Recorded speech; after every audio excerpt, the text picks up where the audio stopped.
ஓநாய்களுக்குள்ள ஆடை அனுப்புறதுனால நம்ம ஆட்டு மந்தை ஆயிர மாட்டோம். And just because like wolf among sheep does not become we'll be like sheep. நீ ஜெபத்துல போய் உட்காரு. And go into the presence of God. அங்க தேவ பிரசன்னத்துல உன் முகத்தை பாரு. And see your reflection in the face of God. உன் அப்பா மூஞ்சி நீ அங்க பாப்ப. And you will see your father's face as a reflection. உன் மூஞ்சி அப்பா மூஞ்சி ஒரே மாதிரி இருக்கும். And you will be just like your father, like son. அப்பதான் தெரியும் நான் யாருங்கிறது. And then you will know who you are.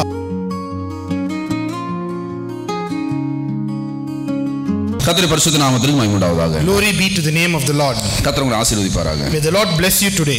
உபாகமம் 7ஆம் அதிகாரம் 21 22. Deuteronomy chapter 7 verse 21 and 22. நான் வாசிக்கிறேன். வாசிங்க. அவர்களை பார்த்து பயப்பட வேண்டாம். உங்கள் தேவனாகிய கர்த்தர் உங்களுக்குள்ளே இருக்கிறார். அவர் வல்லமையும் பயங்கரமுமான தேவன்.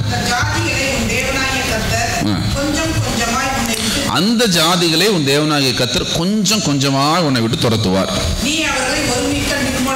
நீ அவங்கள போய் மொத்தமா உன்னோட பிரச்சனை எல்லாம் சால்வ் ஆகணும்னு நினைக்காத. அப்படி நீ இவங்கள துரத்துனா உனக்கு வேற பிரச்சனை வரும். போதும் உன்னிடத்தில் பெருகிப்போ அந்த பிரச்சனை உன்ட்ட இப்போ ஜாஸ்தி ஆயிரும். நம்ம பேசலாம். ஓகே, தேவன் மகிமை உண்டாகட்டும். Glory be to God. இந்த ஒவ்வொரு முறையும் செய்தியை கர்த்தர் கொடுத்துருவாரு. ஆனால் அதுக்கு தலைப்பை நான் தான் வைப்பேன். And even though the Lord may give me the sermon, but I have to think about the topic. செய்தியை கொடுக்கும்போது வாங்கிடுவேன். அப்புறம் தலைப்பு வைக்கும்போது எனக்கு பெரிய பிரச்சனையாக போயிடும். இதுக்கு என்ன தலைப்பு வைக்கலாம் அப்படின்னு பெரிய பிரச்சனையாக போயிடும். So I'll be pondering on what topic I should give for my sermon. சில நேரங்களில் தலைப்பு ரொம்ப ஈஸியாக கிடைச்சிரும். சில நேரத்தில் தலைப்பு வைக்கிறது ரொம்ப போராட்டமாக போயிடும். And I very easily get the topic for my sermon, but sometimes it may sound difficult. No. நான் செய்தி கிடைக்க ஈஸியாக கிடைச்சிருன்னு சொல்லலை. நான் தலைப்பு வைக்கிறது சில நேரத்தில் ரொம்ப போராட்டமாக போயிடும். And the topic to keep for the sermon may be very difficult sometimes. பாருங்க, ஒரு மணி நேரம் செய்தியை கூட ஆண்டவர்ட்ட வாங்கிடுறோம். ஆனால் ஒரு சின்ன தலைப்பு வைக்கிறதுக்கு பெரிய பிரச்சனையாக மாறிடுது. And even though we receive a sermon from the Lord, to keep the topic for that apt sermon is sometimes very difficult. இன்னைக்கு இந்த செய்திக்கு எனக்கு என்ன தலைப்பு வைக்கிறதுங்கிறது ரொம்ப பெரிய பிரச்சனையாக போயிடுச்சு. And I was thinking and pondering about what topic should I keep for my sermon. ஏன்னா செய்தியை தருது ஆண்டவர், தலைப்பு வைக்கிறது நான். And even though sermon is given by the Lord, the topic I keep for. சொல்லுவாங்கல்ல, மாப்பிள்ளை அவரு தான், ஆனால் போட்டிருக்க ட்ரெஸ் என்னோடது. And he is the bridegroom, but the dress belongs to me. அந்த மாதிரி செய்தி ஆண்டவரோட தான், தலைப்பு என்னோடது. And even though the Lord gave the sermon, but the title was given by me. அப்போ நான் இப்படி யோசித்தேன், தலைப்பு நம்ம வைக்கிறோம்னு சொல்றோமே, நம்ம தானே வைக்கிறோம், இதுக்கு பைபிள் ஆதாரம் இருக்கான்னு யோசித்தேன். And I'm giving the topic for my sermon. Is there an example in the Bible? ஆமா, பைபிள் ஆதாரம் இருக்கு. There's an example in the Bible as well. பூமியில இருக்கிற சகலத்தையும் சிருஷ்டிச்சு பேர் வச்சது யாரு? And God created everything. Who kept the name for that animals? யார் வச்சா? படைச்சதெல்லாம் யாரு? Who created it? படைச்சதெல்லாம் ஆண்டவர். பேர் வச்சது யாரு? ஆதாம். Even though God created everything, it's Adam who named. ஆதாம் என்னென்ன பேர் வச்சானோ அதுவே அதுக்கு பேர் ஆயிடுச்சு. And whatever Adam kept the name, it was so. அது மாதிரி செய்தியை தந்தது ஆண்டவர் தான், தலைப்பு வைக்கிறது நான். And even though God gave me the message topic, I remember keeping it. தேவன் மகிமை உண்டாகட்டும். Glory be to God. இந்த 7ஆம் அதிகாரம் 21ஆம் வசனம் இப்படி தான் ஆரம்பிக்குது. அவங்கள பார்த்து நீ பயப்பட வேண்டாம். And this chapter 7 verse 21 Deuteronomy says, do not be afraid of them. தேவன் மகிமை உண்டாகட்டும். Glory be to God. யாரை பார்த்து பயப்பட வேண்டாம்னு கர்த்தர் சொல்றாரு? Whom does he tell not to be afraid of? அதாவது நல்லா கவனிங்க, இஸ்ரவேல் ஜனங்கள் எகிப்திலிருந்து ஒரு பெரிய பயணம் செய்து அவர்கள் கானானுக்குள் வந்து கொண்டிருக்கிறார்கள். And Israelites are journeying from Egypt, of long journey towards Canaan. வர வழியில நிறைய பிரச்சனைகளை பார்த்தாங்க. They actually accounted to many problems. நிறைய யுத்தங்களை சந்திச்சாங்க. They fought many wars. சில நேரங்களில் கடினமான பாதைகளை சந்திச்சாங்க. They went through tough journey.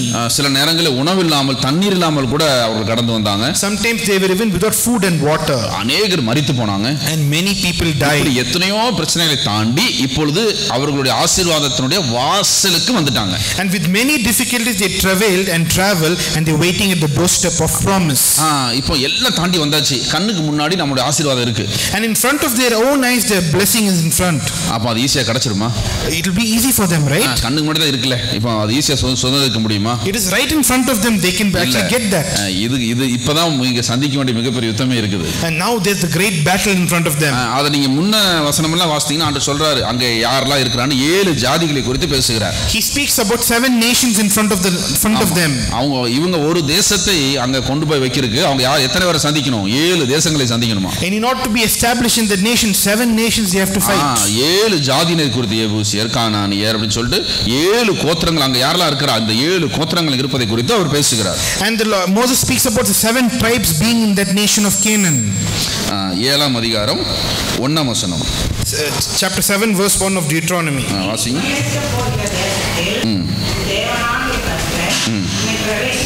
உன்னை பிரவேசிக்க பண்ணி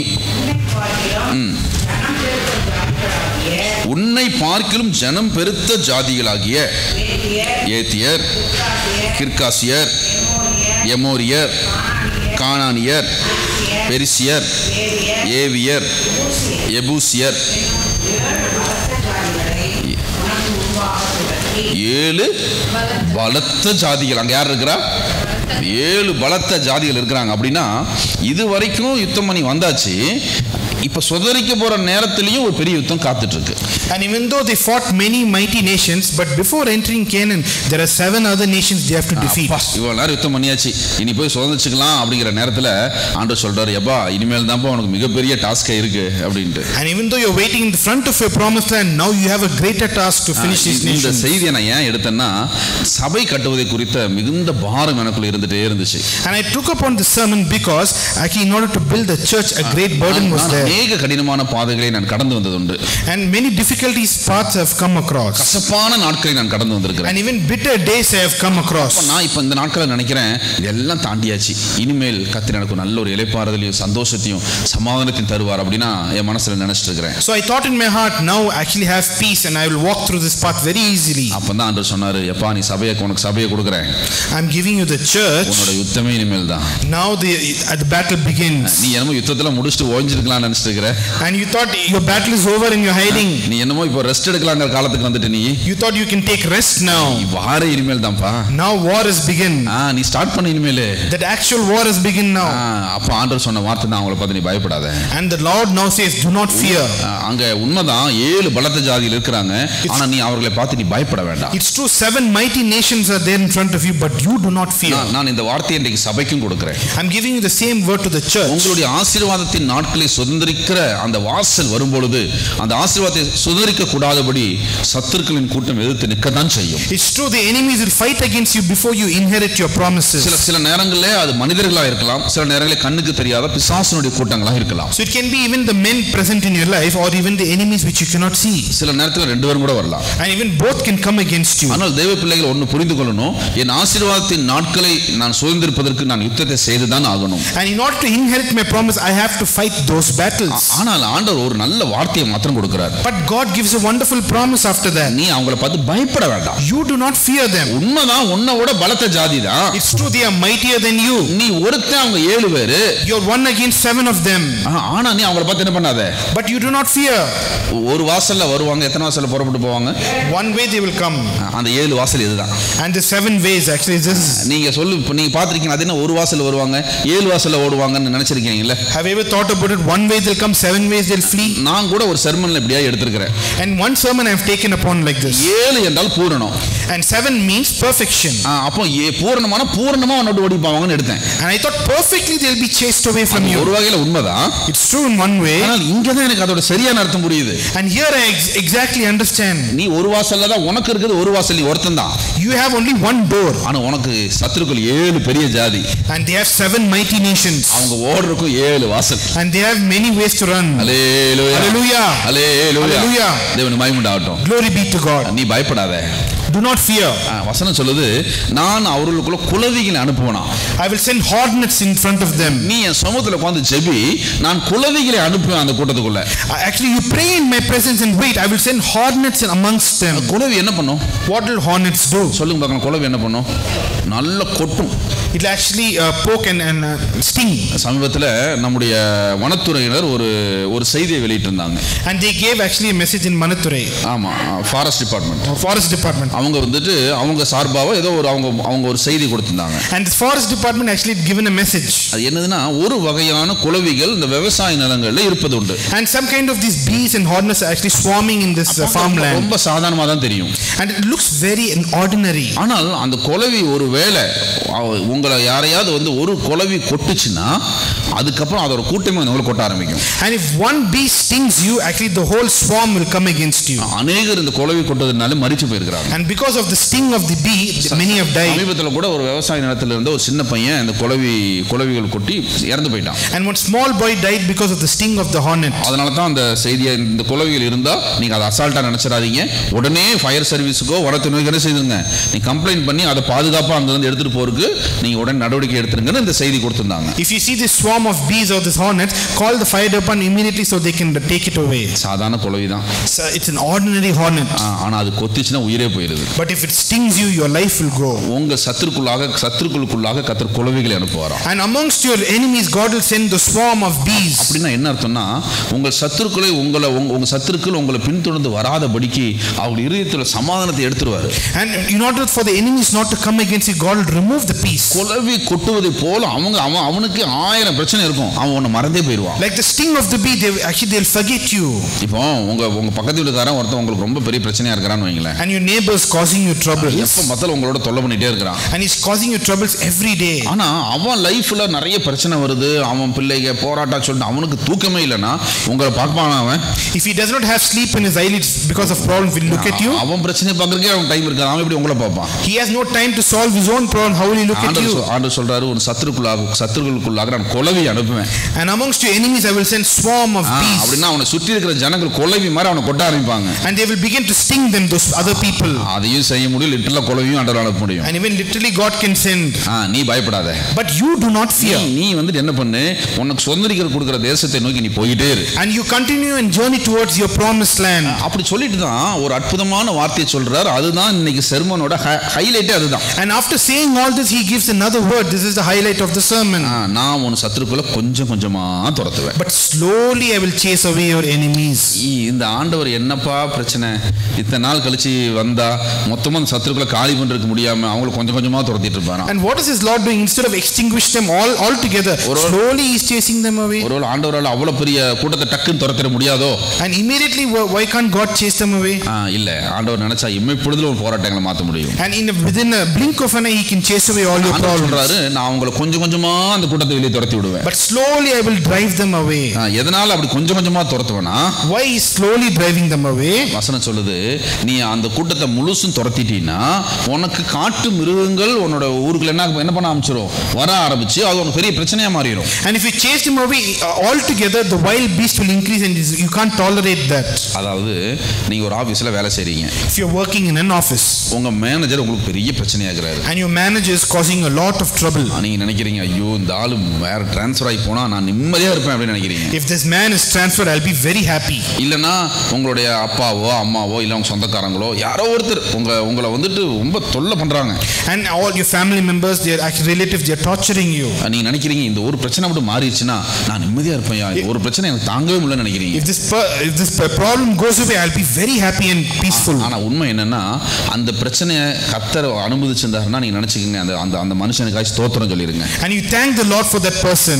ஏன்னா ஒருவேளை அந்த பிரச்சனை மாறிடுச்சுன்னு வைங்களேன், அதோட மோசமான ஏதோ பிரச்சனை வந்து நின்னுட்டு இருக்கும். And if that problem goes away, even greater than that would follow you. இப்ப சமாளிக்கிற அளவுக்கு இருக்குல்ல, இது போதும் அப்படின்னு சொல்லிட்டு நீங்க அதை கர்த்தருக்குள்ள ஸ்தோத்திரம் சொல்லி ஓட ஆரம்பிச்சிருங்க. You praise the Lord that now you can at least manage. சில நேரங்களில் சத்துருக்களை கர்த்தர் எதுக்கு வச்சிருக்கிறாருன்னா அவனை வச்சே சில காரியங்களை கர்த்தர் செஞ்சிருவாரு. And the Lord has kept enemies sometimes in order to actually purify you. இங்க வசனம் சொல்லுது, இஸ்ரவேலை சுத்தி அந்த மிருகங்கள் ஊருக்குள்ள வந்துடக்கூடாது. இந்த சத்துருக்கள் இருந்தாங்கன்னா அதுக்கு வராது, வந்தாலும் அவங்க அதை பார்த்துக்குவாங்க. And these enemies, those nations will take care of those wild beasts. அப்போ இந்த மிருகங்களுக்கும் இந்த சத்துருக்களுக்கும் நடக்கிற சண்டையில இவங்க ரெண்டு ஒருத்தர் அடிச்சுட்டு என்னமோ ஆகட்டும், நீ சந்தோஷமா இரு. But you be peaceful in the land, let them fight all together. நீ அவங்களை உடனே துரத்திடாத. Don't chase away immediately. நான் இந்த இடத்துல ஒரு கேள்வி கேட்கிறேன். Let me keep a question in front of you. நம்முடைய வாழ்க்கையில ஏதோ ஒரு பிரச்சனை, ஏதோ ஒரு போராட்டத்தை நோக்கி நம்ம கடந்து போயிட்டு தான் இருக்கிறோம் இல்லையா? Actually we are facing at least day to day difficulties today. நம்ம வாழ்க்கையில ஒரு பிரச்சனை கூட இல்லாத முற்றிலும் சமாதானமான ஒரு வாழ்க்கையை கர்த்தரால் தர முடியுமா முடியாதா? Don't you think God can give give a complete 100% peaceful life? இதை பார்க்கிறவர்களுக்கும் கேட்கிறேன், சபைக்கும் இந்த கேள்வியை கேட்கிறேன். Those who are viewing me and for the church members I'm asking. ஒரு சரீரத்துல 100% எல்லாம் ஓகே, ஃபேமிலில ஓகே, பணத்துல ஓகே, ஊழியது எல்லாம் பெர்ஃபெக்ட்டா தெய்வத்தால் தர முடியுமா முடியாதா? Can God give or not 100% peaceful without problems at all, a peaceful life? தர முடியுமா முடியாதா? Can God give or not? முடியும். Yes, he can. ஏன் தர மாட்டேங்கிறாரு? Why isn't he giving? ஏதோ ஒன்று இருக்குல்ல, something is there, right? ஏதோ ஒன்று இருக்குல்ல. Some problem is following. ஒன்று இப்போ நம்ம எடுத்துக்கிட்டா ஆலயத்துக்காக ஜெபிக்கிறோம், ஆலயத்தோட தேவைகளுக்காக ஜெபிக்கிறோம், தேவைகள் சந்திக்கப்பட்டுருச்சு, ஆலயெல்லாம் வளர்ந்துருச்சு, அதுக்கு அடுத்தது ஆத்துமாக்கள் கேட்குறோம், ஆத்துமாக்கள் ஜாஸ்தி ஆகிட்டாங்க, அவங்கள நடத்திருக்கு, அவங்களால வரக்கூடிய பிரச்சனைகளுக்கு ஜெபிக்கிறோம், ஏதோ ஒன்று வாழ்க்கையில் இருந்துகிட்டே இருக்குல்ல. So some problem is following. If we pray for the church, we pray for believers and their problems it follows. நான் யோசித்தேன், மனுஷனோட வாழ்க்கையில் ஏதோ ஒரு பிரச்சனை இருந்துகிட்டே இருக்கு. And man's life problems following. எதனால இப்படி ஏதோ ஒரு பிரச்சனை இருந்துட்டு இருக்கு, எதனா என்ன காரணம் அப்படி யோசிச்சிருந்தேன். I was thinking and pondering why these problems are always following mankind. ஒரு விஞ்ஞானியினுடைய ஒரு ஆராய்ச்சி எனக்கு ரொம்ப ஆச்சரியமா இருந்தது, என்னோட கேள்விக்கும் பதில் கிடைத்தது. And one scientist actually gave a correct kind of solution to it. I was wondering how he gave it. John B Calhoun அப்படிங்கிற ஒரு ஆராய்ச்சியாளர். And John B. Colum, he is a scientist. இவர் ஒரு ஆராய்ச்சியை செய்தார் எலிகளை வைத்து. He actually did a research about this. அதாவது ஒரு மனுஷனுக்கு எந்த பிரச்சனையும் இல்லைன்னா என்ன நடக்கும்? And if a man has no problems, what will happen? எந்த பிரச்சனையும் இல்லை, அவனுக்கு எல்லாம் சமாதானமா இருந்து அவனுக்கு எந்த பிரச்சனையும் இல்லைன்னா ஒரு மனுஷன் எப்படி நடந்துக்குவான், அவனோட வாழ்க்கையில் என்னெல்லாம் நடக்கும் என்பதை குறித்து இவர் ஒரு ஆராய்ச்சி செய்தார். And he did a research. If a man has no problems, what will be his behavior, what he will do? அதற்காக அவர் என்ன செய்தார், நல்ல ஆரோக்கியமான ஒரு சில எலி கூட்டத்தை எடுத்து அவர் என்ன செய்தார்னா ஒரு இடத்துல எடுத்து வைத்தார். And he actually gathered mice and healthy mice in one place. ஆமா, அதுக்கு உணவு, அதுக்கு தண்ணீர், அதுக்கான கிளைமேட், உள்ளுக்குள்ள கிளைமேட் கூட எப்படி இருக்கும், ஆப்டான ஒரு எலி எந்த கிளைமேட்ல இருந்தா நல்ல ஹெல்த்தியா இருக்குமோ அந்த கரெக்டான கிளைமேட்டு, ஒரு எலிக்கு நல்ல ஆரோக்கியமான உணவு எதுவோ அந்த உணவு, தண்ணீர், அது போக அதுக்கு எந்த பிரச்சனையும் இல்லாம ஒரு எலி இருக்கு என்னவோ அதெல்லாம் அந்த அறைக்குள்ள கொடுத்தாங்க. And in that particular place of the experiment, he made all the conducive environment, food and all the water was provided. அந்த எலி நல்லா சாப்பிட்டுச்சு, நல்லா தண்ணி குடிச்சிச்சு, நல்ல கிளைமேட், அப்படி எல்லாம் ரொம்ப வண்டர்ஃபுல்லா இருந்தது அந்த எலிக்கு. And for this mice everything was good. It ate food, drank water and the environment was good. ஆரம்ப நாட்கள் அந்த எலிகளுக்கெல்லாம் பயங்கர சந்தோஷம், அடடடா என்ன வாழ்க்கடா இது அப்படின்னு சொல்லிட்டு பயங்கர சந்தோஷம். So the rats and mice were very happy because they had all what they got, what they wanted. அதன் பிறகு பாத்தீங்கன்னா அந்த எலிகள்லாம் பாத்தீங்கன்னா நல்லா இனப்பெருக்கம் செய்ய ஆரம்பிச்சன, நல்ல பெருக ஆரம்பிச்சது, சட நிறைய குட்டிகள் போட்டு அந்த அறை முழுவதும் எலிகளால் நிரம்பக்கூடிய அளவுக்கு, ஏன்னா நல்லா அதுங்களுக்கு வேற என்ன வேலை இருக்கு, நல்ல சாப்பாடு எல்லாம் கிடைச்சனால இனப்பெருக்கம் அதிகமா இருந்தது. And they began to be fruitful and multiply, and they multiplied because they got what they wanted. இப்போ மாதங்கள் கடந்தன and months passed by. இப்போ அந்த எலிகள் சோர்வுக்குள்ளாக ஆரம்பிச்சன, டயர்டாக ஆரம்பிச்சன. These mice became very tired. ஏன்னா சாப்பிடணும், தண்ணி குடிக்கணும், அப்புறம் தூங்கணும், வேற ஒண்ணுமே கிடையாது. இப்போ அந்த எலிகள் மெல்ல சோம்பேறிகளாய் மாற ஆரம்பிச்சன. And they became very lazy. கொஞ்ச நாள் கழிச்சு இனப்பெருக்கம் செய்யக்கூடிய வேலையை கூட அதுக்கு செய்ய விரும்பல. And even it could not even multiply. ஆமா, அவள் தன் இன்னொரு பெண்ணினியோட கூடவோ இல்ல மற்ற செய்யறது கூட அதுக்கு விரும்பல, அந்த அளவுக்கு அதுக்கு சோம்பேறித்தனம் வர ஆரம்பிச்சு. And it became very lazy that it could not even multiply. அப்புறம் கொஞ்ச நாள் கழிச்சு அதோட கேரக்டர்ஸ் மாற ஆரம்பிச்சு. And even the characteristics began to change. மெல்ல இனப்பெருக்கம் குறைஞ்சது. And even the multiplication reduced. அப்புறம் பாத்தீங்கன்னா ஓரின சேர்க்கையில் ஈடுபட ஆரம்பிச்சன. And it became actually the one another, that homosexual ஈடுபட ஆரம்பிச்சன. And it began to inhibit homosexual behavior. எலியை கடிக்க ஆரம்பிச்சன. And it began to bite and tear each other. ஒரு எலி இன்னொரு எலியை கடிக்க ஆரம்பிச்சது. And the mice began to bite each other. உள்ளுக்குள்ள ஒரு இரத்த கலரியாய் மாற ஆரம்பிச்சது. And it began to bleed and became a fight. ஒன்றை விழுந்து கடித்து கொன்று எல்லாம் மரிக்க ஆரம்பிச்சன. And they began to eat one another and die. கடைசி எலியும் மரித்து போனது. And the last rat or mice died. அப்பதான் அந்த விஞ்ஞானி இப்படி சொன்னார், ஒரு மனுஷனுக்கு எந்த பிரச்சனையும் இல்லைன்னா அவன் தன்னைத்தானே அழித்துக் கொள்வான் என்று. And if a man does not have problem or suffering, he will destroy himself. எத்தனை அற்புதமான ஒரு ஆராய்ச்சி இல்ல. See a wonderful research. அதான் ஆண்டவர் சொல்றாரு, உன் வாழ்க்கையில காணப்படுகிற சத்துருக்களை நீ முற்றிலும் துரத்திடாத. And do not chase away all your enemies at once. நான் இந்த செய்திக்கு என்ன தலைப்பு கொடுக்கட்டும்? And can I give a topic for my sermon? அத நான் ஆரம்பத்துல எடுத்தேன். இப்போ நீங்க சொல்லுங்க, இந்த செய்திக்கு நான் என்ன தலைப்பு கொடுக்கட்டும்? What topic can I give for my sermon? சத்துருக்களும் தேவைதான் அப்படின்னு கொடுக்கலாமா? Even enemies are necessary. சொல்லுங்களேன், கொடுக்கலாம். சத்துருக்கள் சத்துருக்களும் தேவைதான் அப்படின்னு கொடுக்கலாமா? பேசாம ஆண்டவர் வார்த்தை பாருங்க, மனுஷனுடைய நிலைமை என்னன்னா, ஒருவேளை அவனுக்கு எந்த பிரச்சனையும் இல்லை, எந்த போராட்டமும் இல்லை, சாப்பிடுறது தூங்குறதான்னு சொன்னா அவனுடைய நிம்மதி மொத்தமாக அவனை விட்டு போய்விடும். And if a man does not have suffering or problems in his life, he cannot sleep well actually. அவன் மிருகமாய் மாற ஆரம்பிப்பான். He'll become like an animal. அதை விட மோசமாய் மாற ஆரம்பிப்பான். And he will become the problem. மனித இனமே அழிந்து போகும். And humanity will be wiped out. இதுதான் இந்த ஆராய்ச்சி சொல்லுது. And this is what the research always says. அதான் வசனம் சொல்லுது. நான் இப்பதான் நீங்க இதோட கனெக்ட் பண்ணுங்களேன். ஆண்டவர் ஏன் பிசாசோட தலையை மட்டும் உடைச்சாரு? And that's why even they say God broke enemy's head. ஏன் அவனோட வாளை விட்டுட்டு போயிட்டாரு? And he could even remove his tail as well. நீங்களும் நானும் கொஞ்சம் அந்த வாளோட சண்டை போடுறதுக்காக. And we have to fight our battles with him as well. ஆமென் சொல்லுங்களேன். Hallelujah. Hallelujah.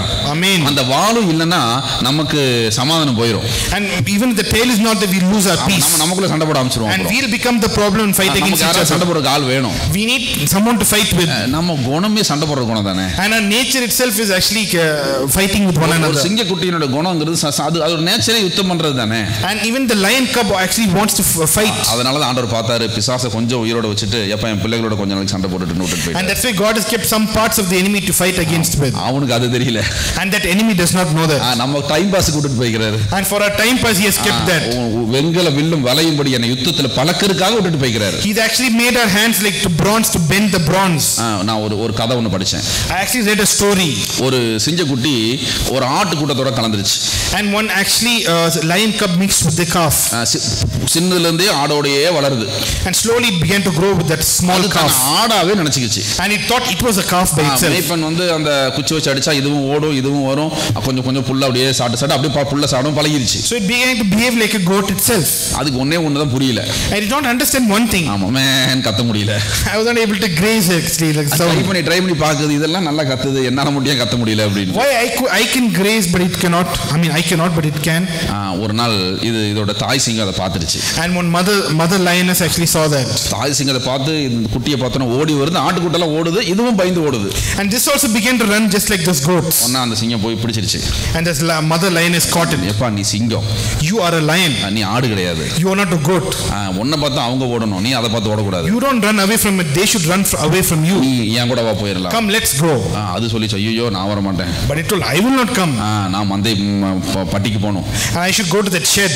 நான் வர மாட்டேன் அப்படின்னு. I will not come. எவ்வளவோ சொல்லி பார்த்து இது கேட்க மாட்டேன்னுச்சு. But it never listened to the mother's voice. அப்புறம் அந்த சிங்கம் ஒன்று பண்ணுச்சு, சரி ஒன்று பண்ணு வா, அங்க இருக்கிற ஒரு குளத்துக்கு கூட்டு போயிருக்குது. And the mother lioness took towards the pond. இப்போ குளத்துல உன் மூஞ்ச பாரு. And see your face in the reflection in the pond. நீ சொல்லு, உன் மூஞ்சி ஆடு மாதிரியா இருக்கு.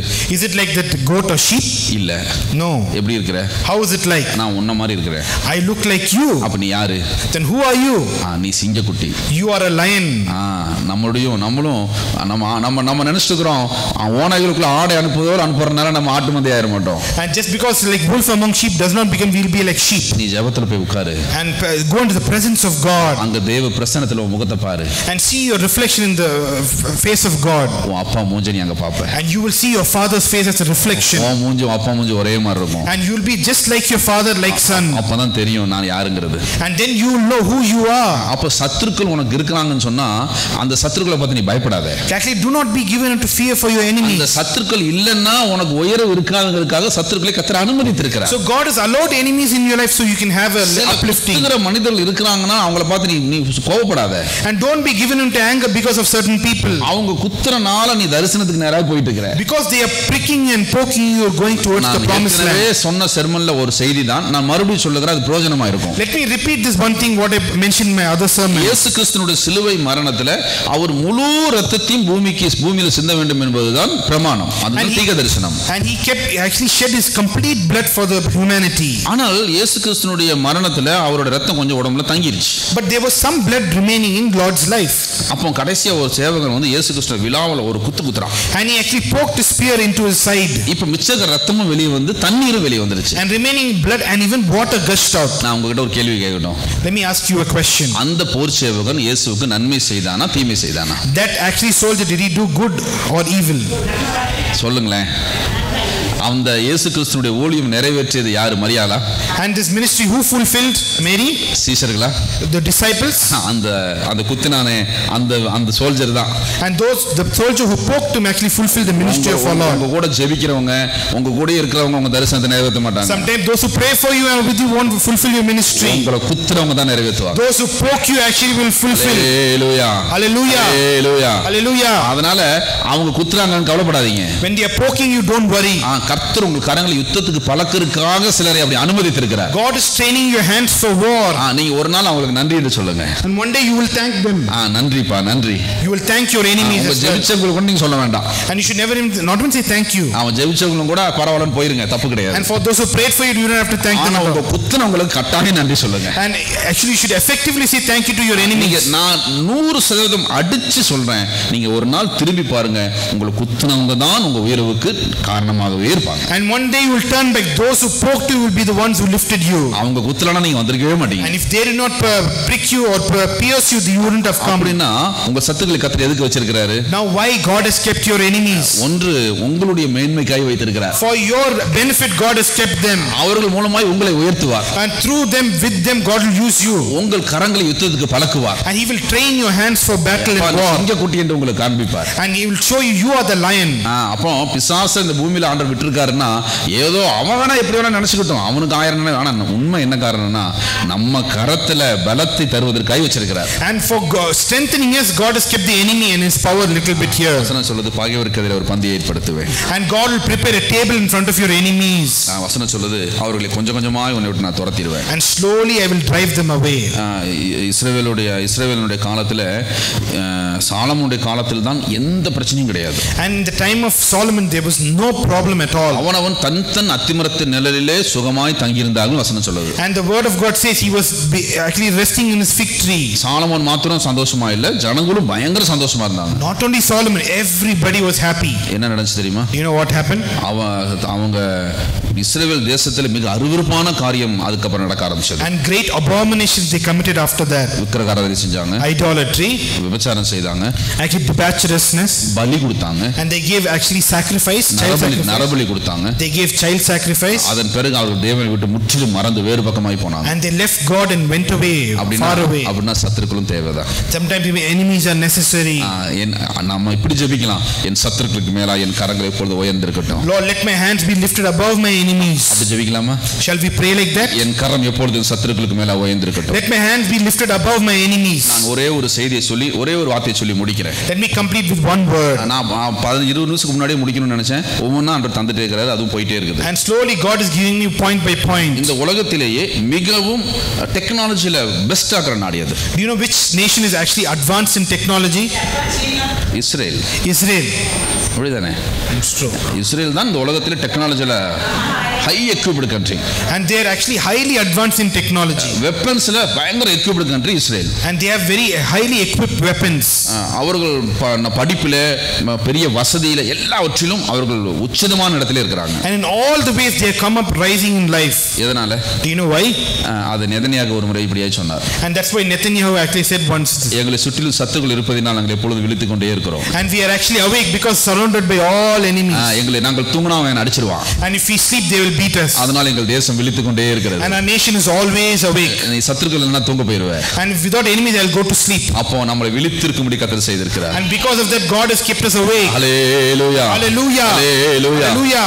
ஏன் விழிச்சிருக்கணும்? Why should we be awake? மணவாளன் வரும்போது தூங்கிர கூடாது. And because when the bridegroom comes we are not மணவாளனை பார்த்து அவரை நோக்கி ஓடணும். And when bridegroom comes we are supposed to run. அவரை நோக்கி போகணும்னா நீ விழிச்சிருக்கணும். And you have to be awake when he returns. விழித்திருக்கணும்னா உனக்கு சத்துருக்களும் இருக்கணும். And that's why his enemies ought to be there. அதனால இந்த செய்திக்கு நம்ம இப்படியே தலைப்பு கொடுப்போம். So we can give a topic for our sermon. எல்லா செய்திக்கும் ஆரம்பத்துல கொடுப்போம், இந்த செய்திக்கு முடிவுல கொடுக்கிறோம். And every sermon we give in the beginning, now in the completion we give. சத்துருக்களும் தேவைதான். We need enemies as well. எங்கள் கரங்கள் அவர்கள் மேல் உயர்ந்திருக்கட்டும். But our hands will be lifted above them. இஸ்ரவேலின் ஜெயபலமானவர் எங்களோடு கூட இருக்கட்டும். The victorious Israel is among us. ஆமென். அவன் தலை நறுக்கப்பட்டபடியினால் அவன் வாள் எங்களுக்கு கீழாக இருக்கட்டும். And his head is crushed, even his tail will be under us. ஆமென். ஆமென். கர்த்தர் எங்களோடு இருந்து எங்களை ஜெயமாய் மாற்றட்டும். And God will make us victorious. ஒரு நாள் மணவாளனை பார்த்து நாங்கள் சந்தோஷமாய் ஓடும் வரைக்கும் நாங்கள் விழித்திருக்கட்டும். And when bridegroom comes, we will run towards him till that we will be awake. எங்கள் மூலமா இந்த உலகம் பிரகாசிக்கட்டும். And because of us the world will shine. மலையின் மேல் உள்ள பட்டணமா இந்த சபையும் இருக்கட்டும், நாங்களும் இருக்கட்டும். And we'll be like a city on hill, shining always like our church. நான் முடிக்கிறேன். Let me complete it. சத்துருக்களும் தேவைதான். We need enemies as well. ஆனால் எங்கள் கரங்கள் எப்பொழுதும் அவர்கள் மேலே இருப்பதாக. But our hand will be above them always. இஸ்ரவேலின் கரம் எப்படி மேலே இருக்கிறதோ அதேபோல் எங்கள் கரம் அவர்கள் மேலே இருப்பதாக. Like Israel's hand is always above, our hands will also be above. Amen. Hallelujah. Hallelujah. நாம் நம்முடைய கண்களை மூடலாம். Let us close our eyes. பகைவர்க்கெதிரே ஒரு பந்தி பாங்காயனக்கென்றேற்படுத்தி, பகைவர்க்கெதிரே ஒரு பந்தி பாங்காயனக்கென்றேற்படுத்தி, சுகதைலம் கொண்டென் தலையை சுகமாய் அபிஷேகம் செய்குமான் தேவன் பிதா எந்தன் மேய்ப்பனோ சிறுமை சாட்சி அடைகிறேனே. கர்த்தர் எங்களோடு பேசின அற்புதமான வார்த்தைக்காய் நன்றி. எங்களுக்கு முன்பாய் சத்துருக்கள் இருக்கிறாங்க, உண்மைதான். ஆனால் அவர்கள் எங்கள் கைகளுக்கு கீழே தான். அவர்கள் எங்கள் கைகளுக்கு கீழே தான். எங்களை உயர்த்தும்படி கர்த்தர் அவளை வைத்திருக்கிறார். எங்களை மேன்மைப்படுத்தும்படி அவளை வைத்திருக்கிறார். ஆமென். ஸ்தோத்திரம், ஆமென், ஸ்தோத்திரம். இந்த ஜெபத்தோடு நாங்கள் செய்கிறோம். எங்கள் கரங்கள் எப்பொழுதும் மேலே இருக்கட்டும். எங்கள் கரங்களை எப்பொழுதும் பலப்படுத்துங்க. எங்களோடு கூட நீங்கள் இருங்க. சபையை ஆசீர்வதிக்கிறோம்ப்பா. உலகத்துக்குள்ள போகும்போது உங்களுடைய கரம் இருக்கட்டும். ரத்தத்துக்குள்ளாய் பாதுகாத்துக் கொள்ளுங்க. ஆமென். கர்த்தர் கூட இருங்க, வழி நடத்துங்க, ஆசீர்வதிங்க. கைது செய்கிற காரியங்களை ஆசீர்வதிங்க. மனுஷர்கள் தயவுண்டாக்கி தாங்க. கர்த்தர் புதிய காரியங்களை அவர்களுக்கு செய்யுங்க. சபையாக நான் ஆசீர்வதிக்கிறேன். ஊழியக்காரனாக மேய்ப்பனாக இயேசுவின் நாமத்திலே சபையை ஆசீர்வதிக்கிறேன். இயேசுவின் நாமத்தில் ஜெபிக்கிறோம் நல்ல பிதாவே. ஆமென். என் ஆத்துமாவே கர்த்தரை ஸ்தோத்திரி, என் முழு உள்ளமே பரிசுத்த நாமத்தை ஸ்தோத்திரி. என் ஆத்துமாவே கர்த்தரை ஸ்தோத்திரி, கர்த்தர் செய்த சகல உபகாரங்களையும் மறவாதே. ஆமென். நம்முடைய கர்த்தராகிய இயேசு கிறிஸ்துவின் கிருபையும் பிதாவாகிய தேவனுடைய அன்பும் பரிசுத்த அன்பும் அன்யோன்யமும் கர்த்தர் வருமளவும் இன்றும் என்றும் சதா காலங்களில் நம் அனைவரும் கூட தங்கியிருப்பதாக. ஆமென். ஹல்லேலூயா.